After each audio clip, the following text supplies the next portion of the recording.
大家好，欢迎来到独处咖啡屋，我是一彩，和你一起了解生活，享受美好的独处时光。今天这期咖啡屋要讲的内容是，中年女人只要坚持做好这5点，再丑也能变成大美女。希望你喜欢，订阅支持。随着时代的进步和美的观念的演变，我们逐渐意识到，美丽并非年轻人的专利，越来越多的中年女人勇敢地探索和展现自己的美。她们的故事和经验为更多人提供了灵感和方向。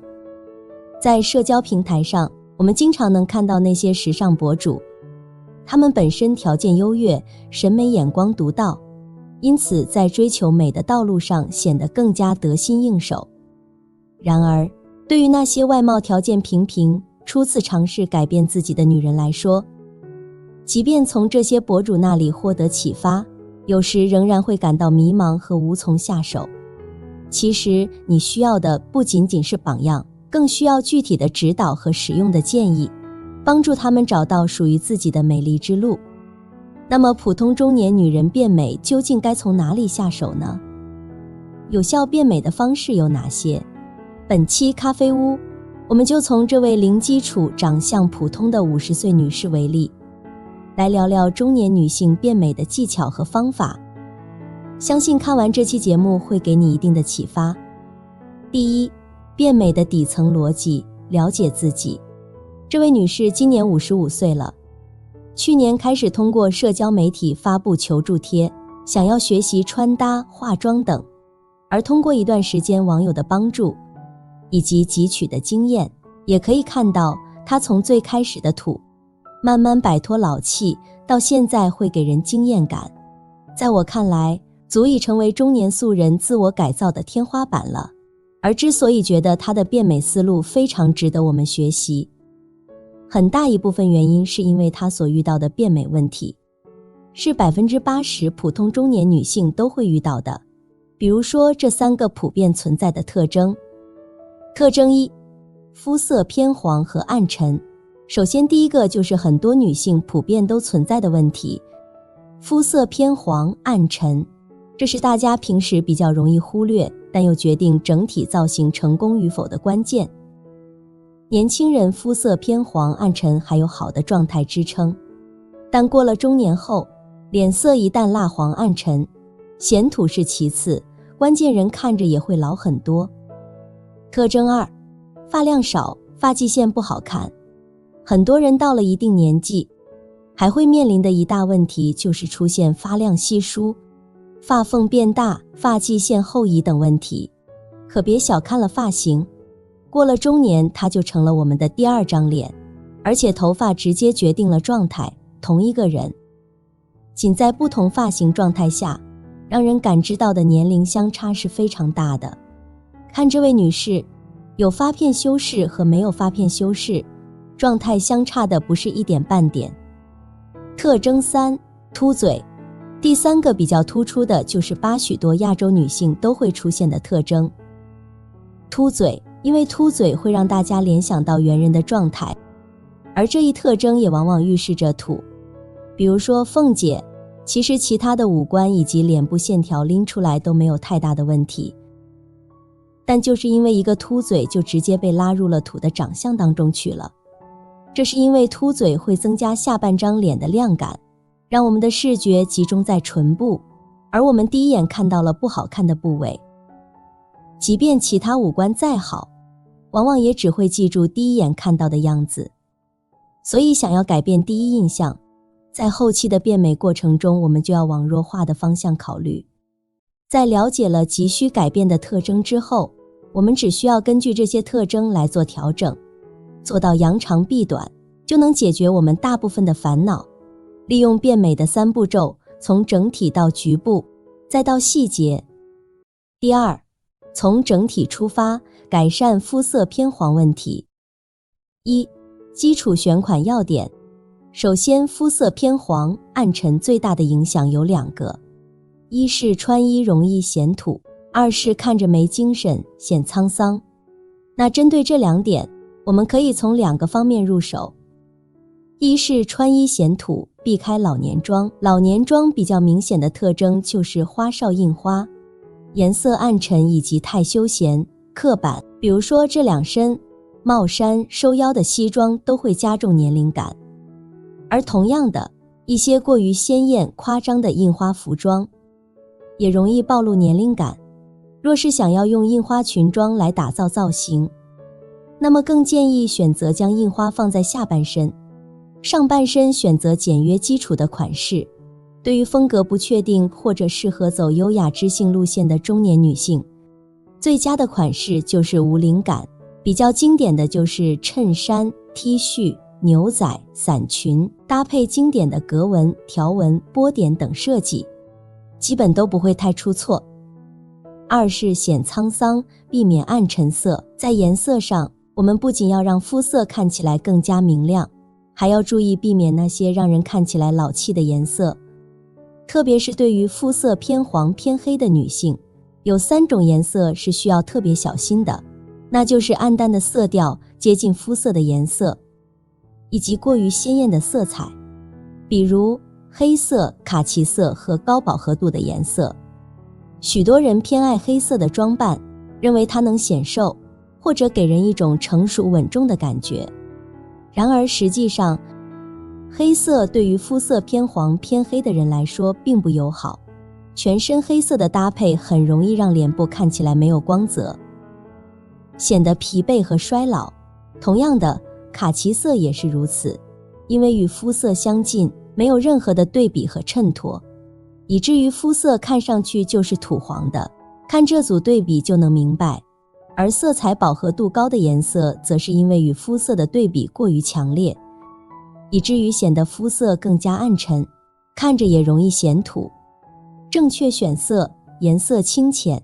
对于那些肤色略显暗沉偏黄的中年女性朋友，挑选合适的色彩时，可以遵循肤色深1度，色彩浅1分的法则。这样做的好处是，明亮的色彩能够有效地衬托出肤色，使其看起来更加光鲜亮丽。同时，淡雅的色彩能够避免过于浓重，从而避免显得俗气，反而能够提升整体的气质感。另外，想要展现出更加优雅的气质，建议选择那些纯净的单色系，这样的色彩不仅看起来简约大方，而且干净利落，不会给人带来单调乏味的感觉。通过这样的色彩选择，可以轻松地展现出中年女性的成熟魅力和优雅气质。将色调变浅之后，整个人看着也会显得轻盈一些。第3，气质进阶，提高审美。当然，服装选款只能做到不出错，真正提高审美的是服装的搭配。2个好掌握的点：一、基础款和配饰点缀。对于那些简约的基础款服装，恰到好处的配饰点缀是至关重要的。它们不仅能够强化你的个人风格，还能为整体造型增添时尚感，这是提升审美品味不可或缺的一步。在为基本款服装挑选配饰时，其实并没有太多繁复的规则，关键在于整体搭配的和谐与适宜。2、正确的配色方式，少则精，多则繁。配色是时尚穿搭的进阶艺术，对于那些审美品味还不够的女人，掌握配色的要领至关重要。简单来说，就是少则精，多则繁。在色彩的运用上，我们应当追求一种恰到好处的平衡，选择基础色与1-2个明亮色的组合，或者大面积的主色搭配小面积的点缀色，这样的搭配方式往往更加容易掌握，也更能体现出个人的品味。通过这样的配色技巧，即便是穿搭新手，也能轻松打造出既舒适又不失格调的造型。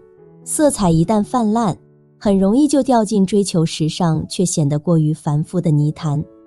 就像这2套搭配，衣服与衣服之间色彩相互呼应，衣服与配饰之间又故意撞色，看起来似乎走在潮流前端，实际上却像是一场色彩的混战。第4，从局部出发，发型修饰。仔细观察，你会发现有些搭配其实已经相当不错，但整体效果却总是差强人意。比如这2组照片，衬衫或条纹衫搭配白色长裤，加上项链和披肩的点缀，整体看起来清爽又不失格调。然而总感觉哪里不对劲。问题出在头部的装饰上。左边的照片中，发箍的使用反而让头发看起来紧贴头皮，无形中放大了脸部的轮廓，甚至让人感觉有些显老。而右边的照片里，虽然渔夫帽增添了一丝休闲气息，却让人的注意力集中在了嘴部，显得有些突兀。首先是发型修饰，关于发型，有2处细节值得我们特别留意，那就是刘海的挑选和发型的蓬松度。随着年龄的增长，刘海的选择尤为重要，尤其是要避免齐刘海和大光明这2种。齐刘海可能会让脸部显得有些呆板，不但没有达到减龄的效果，反而可能给人一种略显土气的印象。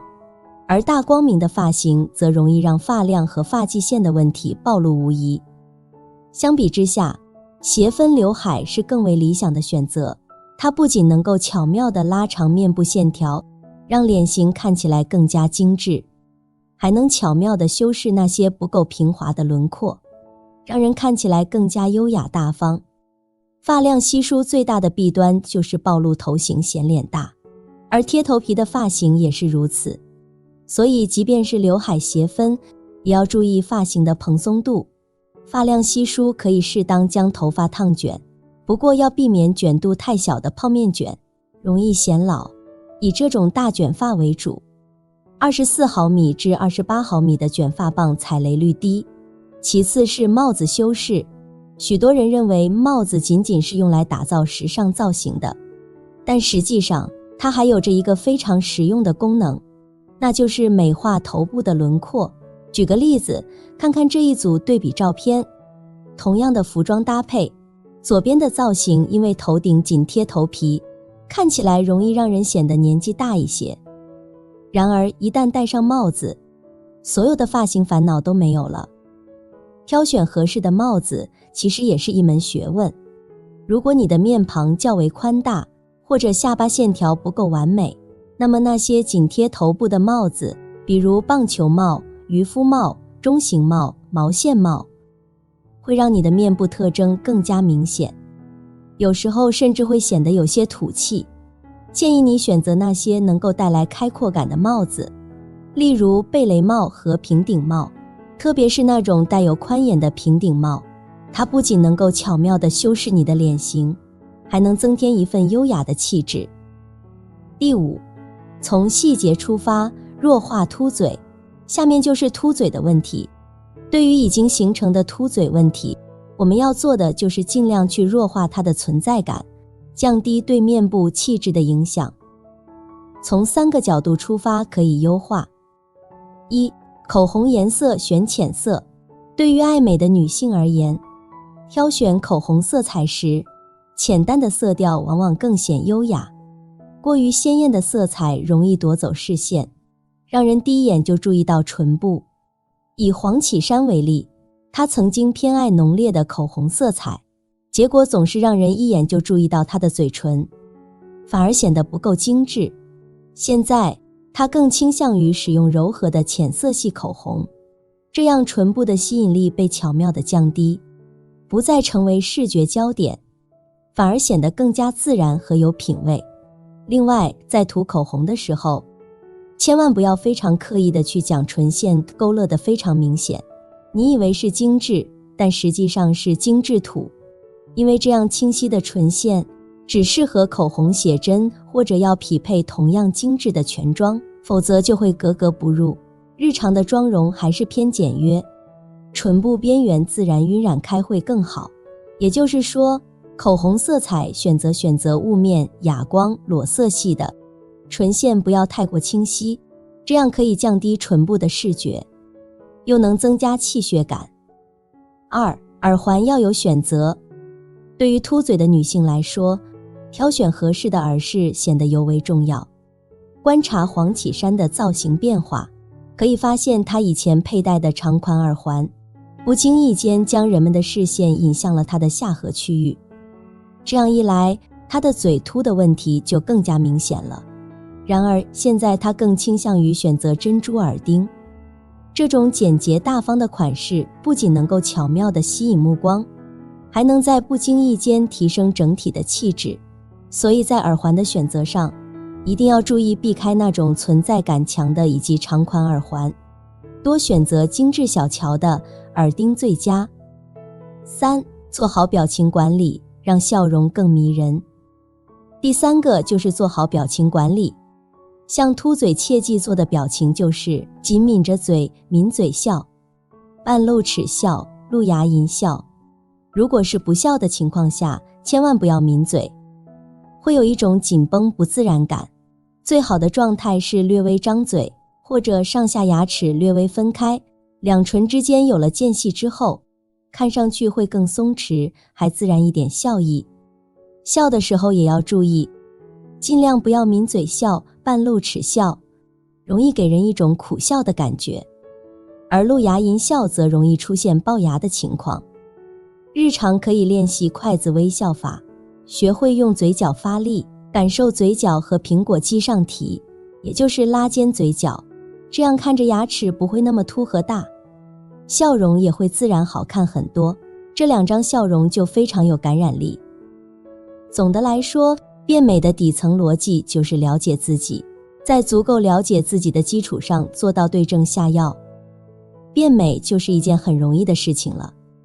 当然了，美同样也需要我们观察学习。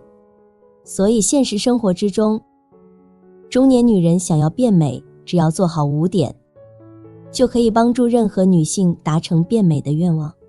对于有心的女人来说，普通都是假象，只要你想，美丽触手可及。第一，要足够的了解自己，曲有风而不入俗流，文有格而独领风骚。人亦因有了风格，才卓然不群，超脱独立。寻找风格的过程，就是寻找自我的过程；塑造风格的过程，就是认识自我的过程。很多人都没有这个意识去寻找自己，之前自己感觉拧巴的事，在找到风格的瞬间会忽然豁然开朗。有时候人们会自问，我究竟在追求什么？我的内心深处渴望着什么？也有人会疑惑，为何要塑造个人风格？难道我不了解自己吗？为何要改变？观察那些成功人士，你会发现他们也在努力打造自己的独特标识，无论是帽子、胸针还是一个微笑，都透露着他们的用心，遵循着一定的法则。反观自己，你是否拥有自己的独特之处？在你心中，你是否表现得恰到好处？多向自己提问，你会发现，我们通常在为懒找借口时说，我喜欢自然美。殊不知，最高级别的自然美是经过修饰后的不留痕迹。我们可以从以下3个方面了解自己。1. 先了解自己的身材。A 型身材又称梨形身材，身材呈上窄下宽壮。H 型身材，腰部线条不明显，身材扁平，适合风格颇多。O 型身材，大部分重量都累积在腰臀及以上，会给人以很宽的感觉，腿会显得比较细。X 型身材是身形中的完美身形，最大特点就是腰细。T 型身材是上半身宽大的体型，这种身材显壮，臀部较窄，线条不够女性化，严重拉低气质，但是也不是完全没有优点。T 型身材往往更容易显高，腰短腿长，同时也显得胸部丰满。2. 了解身材缺点。这个世界上不可能个个都是模特身材，普通人总是有这样那样的遗憾。就算是人人的都艳羡的丰满的 X 型身材，如果对自己特点了解不够，穿错了衣服也会显得臃肿难看。其实每个人都是世界上独特的存在，所以请欣然接受自己的不完美，认识自己，建立自信。就像梨形身材也分臀部不下垂的，腰线好的，那么完全可以穿腰臀部合适的裤装。还有臀部下垂的最好不要穿裤子，一定要穿裙装，腿型好看裙长短都可，腿型不好看的就穿长裙。审视身材缺点和不足，学会扬长避短。3. 找到自己头面部的色彩剂型和风格属性。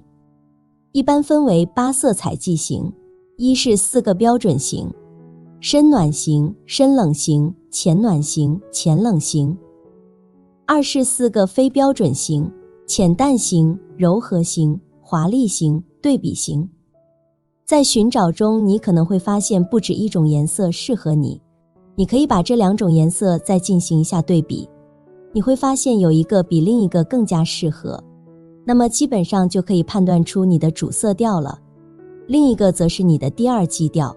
然而其实这些风格属性也会随着自己的变化，有时候会随着年龄的增长或者喜好的改变，也有可能去学习了某些课程而改变了自己的气质，随之会产生微妙的改变。第二，从整体上改变穿搭和妆容。从上面第一点我们知道，每种身材类型都有各自的特点，都有各自的穿搭法则，每种头面部的色彩剂型和风格属性，也都有各自的配色侧重点。其实搭配也是一种遇见，单品之间、材料之间、颜色之间、图案之间、廓形之间、风格之间、服装与人之间，遇见了就是最好的呈现。了解自己后，接下来我们要去找衣服与人之间的关系。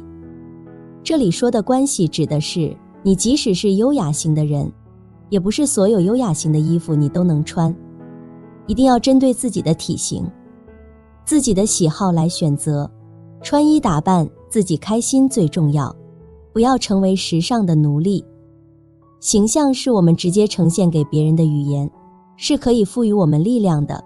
好的穿衣风格就是能够体现气质，能够表达内在，能够让人在看到你第一眼时，不用交流就能够大致从你的外表了解到你的内在，你的修养，你的品味。适合的风格是能够释放心灵的，给你的心灵解绑，而不是捆住手脚，不能放飞自由。第三，提高审美。审美决定你的穿搭上限。如何提升衣品审美力？一，提升审美，你首先得有这3个思维。前几天正好看到国内著名整形医生陈焕然的文章，里面有这样一段内容：中国现在的文盲几乎没了吧？但美盲还有很多。何谓美盲？第一种是特别爱美，但是不知道什么是美；第二类是因为不懂不了解而盲目的追求美，这是很可怕的。一言概之，美盲就是爱美但没有审美，或者说审美很差。一，审美不只关于穿衣化妆，要想建立良好的审美，首先对美要有正确的认识和敬畏之心。常有人把审美和变美划等号，认为不爱化妆也不太在乎穿衣的话，就用不上审美。但审美的范围远不止这么狭隘，对美的感知可以内化到生活的方方面面，比如审美好的房子看起来赏心悦目，就算东西多也不显乱，住房装修有品位的话，穿衣水平也差不到哪里去。对每一处生活细节都有审美的人，也会散发出独特的气质格调。有人觉得美是很肤浅表面的东西，但恰恰相反，美是心灵的共鸣。审美是种很高级的能力。二，好品味不一定需要很多钱。一听到审美、品味，有人就会说这是有钱人的游戏，普通人就算有审美也买不起好东西。但我想说，会这样说的人，多半内心并不想改变，是给自己懒得学习提升审美找借口罢了。金钱不等于好品味，美不是贵的结果。发自内心认可这一点，你才有可能审美独立。三，二手的信息不如一手。平时看穿搭，大家最常参考的应该就是网络上的穿搭博主了。相比明星、模特，博主们的穿搭要日常接地气很多，但也正因为博主的定位是普通人里的穿搭爱好者，他们学穿搭的方式和我们一样，也是去看那些比他们更会穿、更时尚的人，比如秀场模特、时尚 icon。 也就是说，我们从博主身上学到的时尚，很大程度又经过了一层表达加工，带有博主个人的喜好和色彩。对于穿搭小白来说，跟着博主学穿搭是快速提升衣品的好办法。但如果你已经有一定穿搭见解，不妨在参考博主的同时，也去接触更新鲜的时尚信息，比如各大时尚杂志、时装秀等等。2. 学穿搭到底怎么学？有了上面这些方法，相信你以后一定不愁找不到好看的图片参考了。对大部分女人来说，欣赏是一方面，最终目的还是希望能从图片中学到穿搭技巧，提升自己的时尚感。有人会照搬搭配，买一身同款，但这只是最基础的模仿段位。今天就来提供3个思路，教你怎样才是有效学穿搭。1. 看配色和单品种类搭配。比如徐梦洁这套点赞很高的穿搭，很多人在评论区求外套链接、裤子链接。其实这套穿搭最出彩的地方是颜色，深灰搭深红，有种耐看又浓郁醇厚的色彩美。不一定要全套学它穿，把这组配色用到其他的单品和搭配上，依然很好看。除了配色，它这一身性别平衡也搭得很舒服。灰色西装正式度比较高，裤子、鞋包都是材质利落，但线条不会太死板的，硬中带柔。那我们穿比较硬挺的西装大衣时，也可以学它搭配牛仔裤和线条柔和的皮质鞋包，整体很和谐又不会过于正式。2. 看亮点。第2个思路更简单了，看一张图片，你第一眼被哪里吸引，哪里就是打造成功的亮点，直接用到自己身上就行。比如这套造型，大部分人应该都会一下子注意到领口设计，蕾丝边的拼接带来了一点精致和小性感的氛围。如果喜欢，不一定要去买博主身上那件同款，在很多其他单品上也能找到类似设计。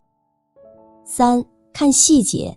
第3个思路，当乍一眼看不出什么特别之处时，就去挖细节。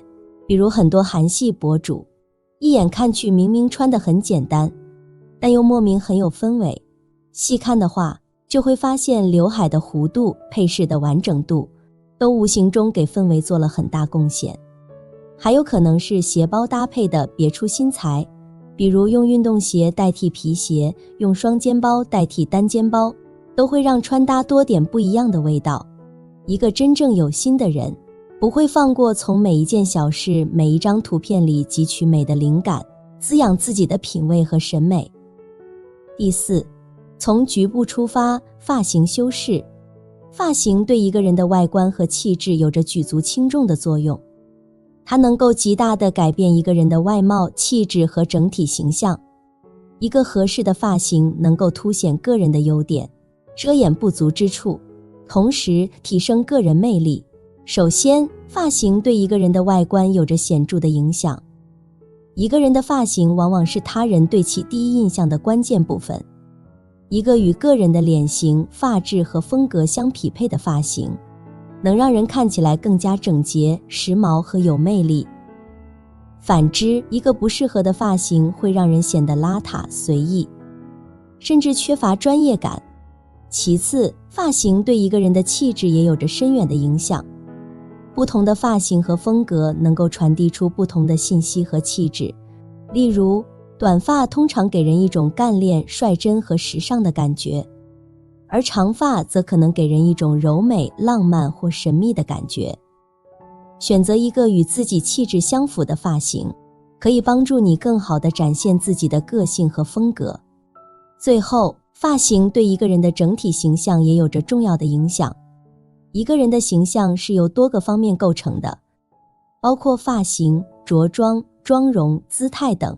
一个与个人其他方面相协调的发型，能够提升整体形象的表现力。例如，在职场中，一个简洁专业的发型能够更好地展示一个人的专业能力和自信。因此，选择一个适合自己的发型对于塑造个人形象至关重要。通过挑选一个与自己的脸型、发质、风格和气质相契合的发型，并且与其他形象元素的和谐统一，就可以更好地展现自己的魅力和自信，从而提升自己个人形象的整体表现力。第五，注重细节。俗话说，细节决定成败，在整体穿搭方面也是如此。就像一件衣服是否显得高档，除了版型、面料等一眼就能看出来的元素影响之外，关键还在于走线是否工整，里料是否舒适高级等等这些细节的处理。一个造型最终是否精致，关键也在于细节。若是含胸驼背，如果是长期工作造成的肌肉僵硬，可以通过运动拉伸解决；如果是运动不能解决的疾病问题，则可以选择合适的上衣来弱化缺陷，让你看起来更加笔挺。若是有面部凹陷的问题，则可以通过发型和妆容进行修饰；若是脖子短，则可以通过选择合适的领型来转移视线，达到弱化修饰的目的。就像开头素人自我改造中的女士，她有明显的嘴凸的情况，就通过合适的口红色号和画法，和耳饰的选择，以及面部表情管理进行有效的弱化。所以你细节方面的几乎所有小缺陷都可以找到弱化或解决的方法，只要你不放弃细节，就能打造出更为精致的自己。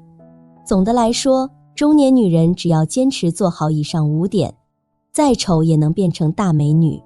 其实女人的成长就是不断修炼自我，不断打磨自我的过程，直到有一天，当你看见背后那个真我，你会发现自己已经脱胎换骨，已经不是原来的那个自己。